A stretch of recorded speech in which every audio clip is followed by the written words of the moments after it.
Call me if you get lost. I'm Trixie the Golden Witch, and I'm reviewing the latest Tyler the Creator album, Call Me If You Get Lost. I'm a little bit late on this, but hey, I just started reviewing albums on this channel. What can you do? What you reviewing? What you reviewing? What you reviewing? The lead up to this album introduced us to the Sir Baudelaire character of Tyler the Creator, and the tracks that launched before it were all like kind of short, snappy, punchy rap songs in the vein of something like Okra that he had done right after Flower Boy, which is one of my favorite tracks from Tyler.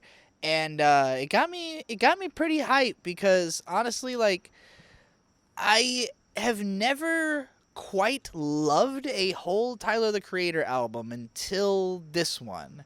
And it's mostly because like the stuff before Flower Boy, actually really all of his albums are just a little too depressing for me. Like Tyler's a very very sad boy. He likes these chord progressions that are just like lamenting and sad, and they sound really powerful, but the kind of mood that a lot of his music has is one that is dreary to me, and I don't like to. I don't usually like to listen to music that I find myself wallowing in, anything that like kind of brings me down. So a lot of songs on his previous albums, like I always liked the fun shit like Tamale or Jambi or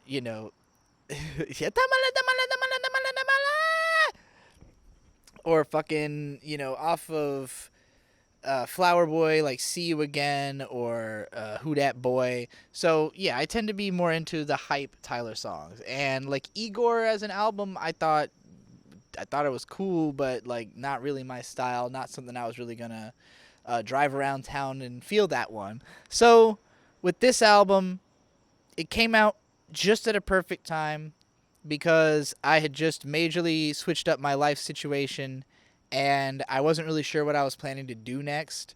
So I felt kind of lost. And Tyler's like, hey, call me if you get lost. And the basic message of that, like what this album's sort of about, is Tyler saying, I have reached the point of success and contentedness that I can actually start helping people.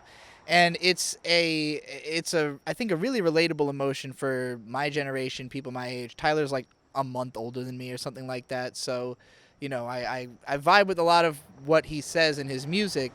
And I always had that feeling myself of like, I'm waiting till I have enough that I can help other people. Like, I haven't fixed myself. I'm still dealing with my emotional problems. I don't necessarily have the money or the power or whatever. Tyler's like, I got all that. I sorted my shit out.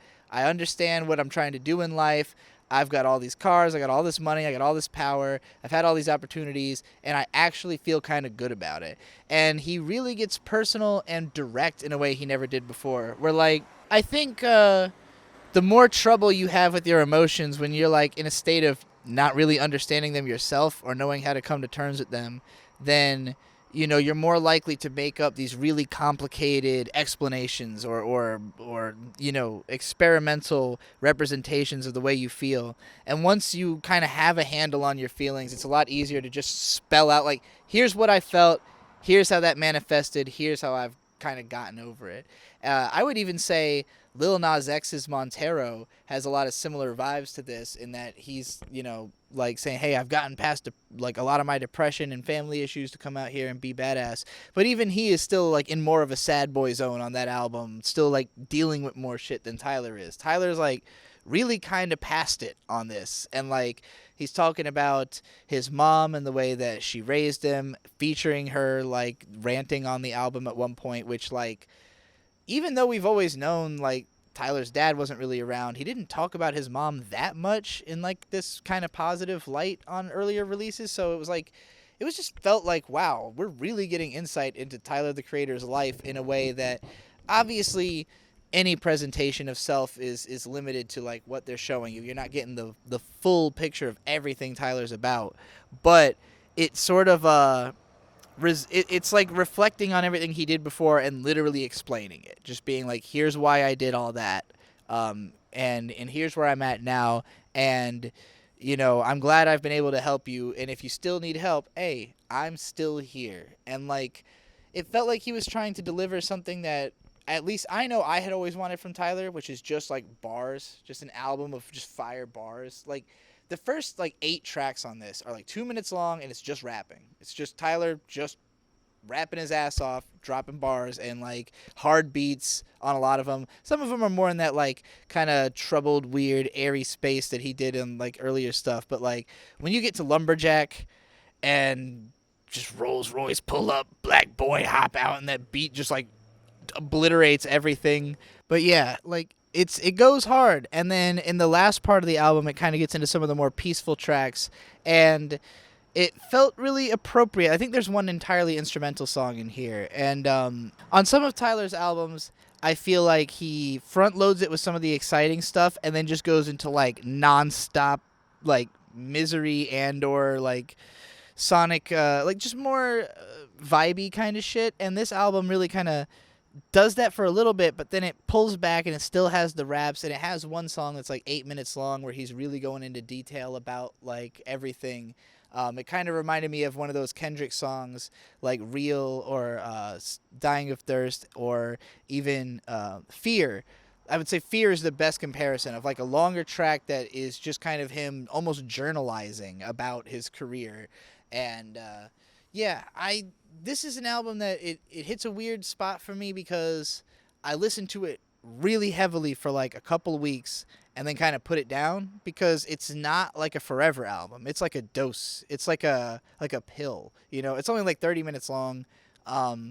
It's just something that like I needed at that moment, and I made a song about it called "I Had to Give Tyler a Call" because yeah, that was how I felt. Like I had to listen to this album. I needed that call because I was lost, and he helped me find my way. So if it seems like I haven't gotten into too many like specifics on the tracks, it's because like honestly, it is kind of a cloud for me. There's just a lot of bars. There's not a ton of hooks. There's not a ton of man. I guess I really was kind of going for something similar to this with my Perfect Rapper LP because that was my attempt to just be like I also just want to drop bars and not really drop hooks and not really worry about all that.